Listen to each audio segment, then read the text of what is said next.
আমরা জেলা বিএনপি সহ সর্বস্তরের জনগণ গভীরভাবে শোকাহত। মাহমুদ হাসান হয়তো মানে শারীরিকভাবে আমাদের মাঝে নেই, কিন্তু বাহ্যিকভাবে যতদিন বাংলাদেশ বেঁচে থাকবে, টাঙ্গাইল জেলা থাকবে, ততদিন কিন্তু মাহমুদ হাসানের নাম থাকবে। বেগম খালেদা জিয়ার আমরা দাফন সম্পন্ন করেছি।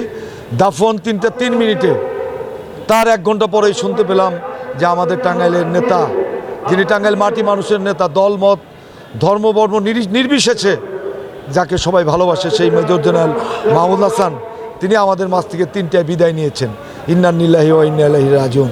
আপনারা জানেন মেজর জেনারেল মাহমুদ হাসান এমন একজন নেতা ছিলেন, তিনি শুধু রাজনীতিবিদ ছিলেন না, কর্মবিদ ছিলেন এবং তিনি শিক্ষানগরী ছিলেন। এবং আজকে যে টাঙ্গাইলকে শিক্ষানগরী বলা হয়, এটার কিন্তু মূল অবদান মেজর জেনারেল মাহমুদ হাসান। তার কারণ তিনি যে শিক্ষা প্রতিষ্ঠানগুলো করেছেন, তিনি শহরে একটা মহাবিদ্যালয় করেছেন, একটা কলেজ প্রতিষ্ঠা করেছেন, মাহমুদ হাসান কলেজ প্রতিষ্ঠা করেছেন। এবং তিনি টাঙ্গাইল সদর উপজেলা এবং দেলদুয়ারের প্রত্যন্ত অঞ্চলে তিনি প্রায় 56টি স্কুল কলেজ তিনি প্রতিষ্ঠা করেছেন। এই যে শিক্ষাক্ষেত্রে তার যে অবদান, বিশেষ করে আমাদের নারী শিক্ষার ক্ষেত্রে আমাদের মা বোনেরা যে আজকে শিক্ষিত হচ্ছে, সত্যিকারের মা হচ্ছে, এটা কিন্তু মাহমুদ হাসানের অবদান।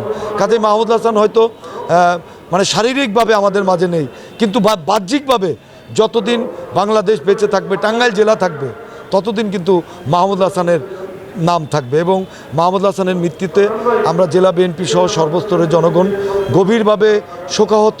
এই শোক আমরা কিভাবে সামলাবো আমরা জানি না, তবে আমরা আশা করি যে মহান রাব্বুল আলামিন তার মতো একজন ভালো লোককে নিশ্চয়ই তার সর্বশ্রেষ্ঠ জান্নাতুল ফেরদৌস দান করবেন, এটা আমরা বিশ্বাস করি।